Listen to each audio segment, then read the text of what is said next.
Vasanthan CoWIN Deepavali தள்ளுபடி விற்பனை மிக குறைந்த விலையில். வசந்தன் கோ. தீபாவளி என்றாலே ஒவ்வொருவருக்கும் ஒவ்வொரு விதமாய், சிலருக்கு இனிப்புகள், சிலருக்கு பட்டாசுகள், புத்தாடைகள், நல்ல விருந்தோடு கரிசோறு என்கிற வகையில் தீபாவளி இருக்கும்.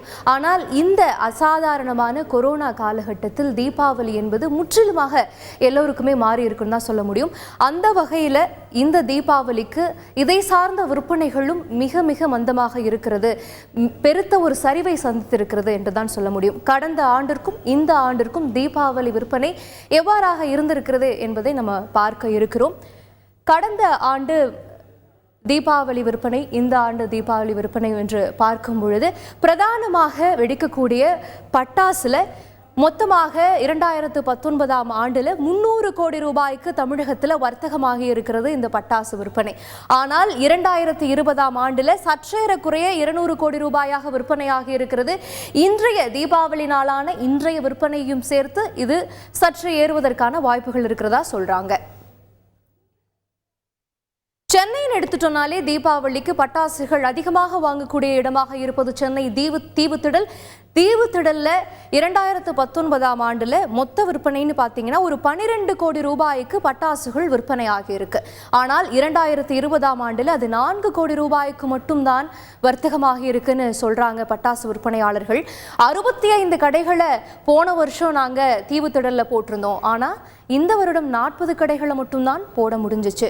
ஒரு கடைக்கு 20 லட்சம் ரூபாய்க்காவது பட்டாசு சரக்குகளை வச்சு அதை விற்பனை செய்ய முடியும். ஆனால் இந்த ஆண்டு 12 லட்சம் ரூபாய்க்கு மட்டும்தான் ஒரு கடைக்கு பட்டாசு சரக்குகளை வாங்கி இருக்கிறோம் அப்படின்னு சொல்றாங்க. தீபாவளி வரைக்குமான விற்பனை விழுக்காடு எவ்வளோன்னு பார்த்தோம் அப்படின்னா 2019 65 விழுக்காடு தீபாவளி முன்பு வரை விற்பனை ஆகியிருக்கு இந்த பட்டாசுகள். ஆனால் இந்த ஆண்டுல நேற்று வரைக்கும் அப்படின்னு கணக்கு எடுத்துட்டோம் அப்படின்னா வெறும் 40 விழுக்காடு தான் இந்த பட்டாசுகள் விற்பனை ஆகியிருக்கு. அடுத்ததாக சொல்ல போனால் தீபாவளினாலே ஸ்வீட்ஸ் தான், இனிப்புகள் தான். இனிப்புகங்களில் விற்கப்படக்கூடிய பேக்கரிஸில், ஸ்வீட் ஸ்டால்ஸில் விற்பனை செய்யக்கூடிய இனிப்புகள் சென்ற ஆண்டு 90% இருந்தது. ஆனால் இந்த ஆண்டு கணக்குப்படி ஒரு 60லிருந்து 75 விழுக்காடு தான் இந்த இனிப்புகள் சேலாக இருக்கும் அப்படின்னு சொல்கிறாங்க. இதில் உணவகங்களில், ரெஸ்டாரண்ட்ஸ்லாம் வைத்து விற்பனை செய்யப்படக்கூடிய ஸ்வீட்ஸு ஒரு 80 விழுக்காடுக்கு மேலே விற்பனை ஆகியிருக்கு அப்படின்னு சொல்கிறாங்க. ஆனால் போன வருஷம் இந்த ஆண்டு பார்த்திங்கன்னா வெறும் 60 விழுக்காடு தான் விற்பனை ஆகியிருக்கு. இந்த 60 விழுக்காடுலையும் நீங்கள் பார்த்தீங்கன்னா 40% இந்த கிஃப்ட் பாக்ஸில் பேக் பண்ணி வச்சிருக்கிற ஸ்வீட்ஸ் விற்பனை ஆகாம ஒரு சரிவை கண்டிருக்கிறதா சொல்றாங்க. இதுக்கு காரணம் பெரும்பாலான ஐடி பீப்புள்ஸ் ஊருக்கு போயிருக்காங்க அப்படின்றதுனால இந்த கிஃப்ட் பாக்ஸுக்கான ஸ்வீட் சேல்ஸ் அதிகமாக, இனிப்பு விற்பனை குறைந்தே காணப்படுகிறது என்ற தரவுகள் நமக்கு காட்டுது. புத்தாடைகள் இல்லாமல் தீபாவளி கிடையாது. அப்படி பார்க்கும் பொழுது டி நகரின் நிலவரத்தைப்படி பார்க்கும் பொழுது நகை மற்றும் ஆடைகள் 2019 200 கோடி ரூபாய் அளவிற்கு வர்த்தகமாக இருக்கிறது. ஆனால் இந்த வருடம் இங்கேயும் ஆடைகள்லையும் 40 விழுக்காடு சரிவை சந்திச்சிருக்கு.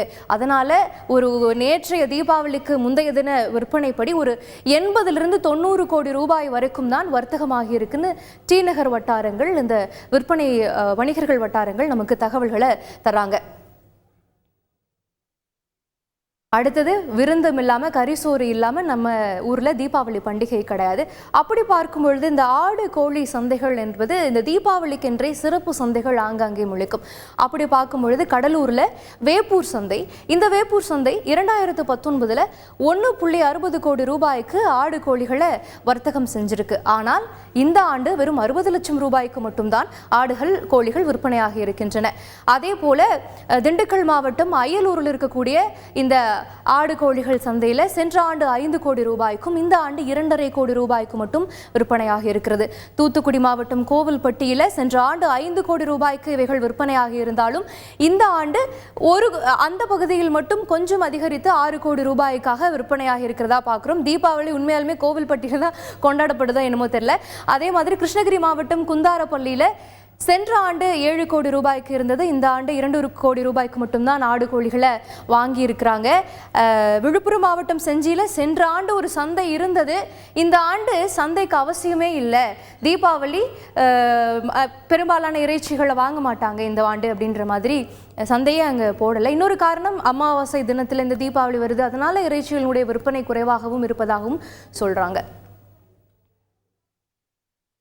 அடுத்து இந்த விற்பனைகள் எல்லாம் சரிவாக இருந்தாலும் கூட இன்னொரு பக்கம் இழக்காக பார்க்கப்படக்கூடிய ஒரு விஷயமாக டாஸ்மாக் இருக்குது.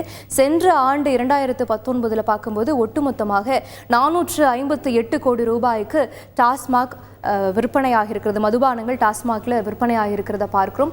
இந்த ஆண்டு அதையும் தாண்டி அதிகமாக விற்பனையாகும் என்கிற எதிர்பார்ப்பு இருக்கிறது. இழக்காக 480 கோடி ரூபாயை நிர்ணயித்திருக்கிறார்கள்.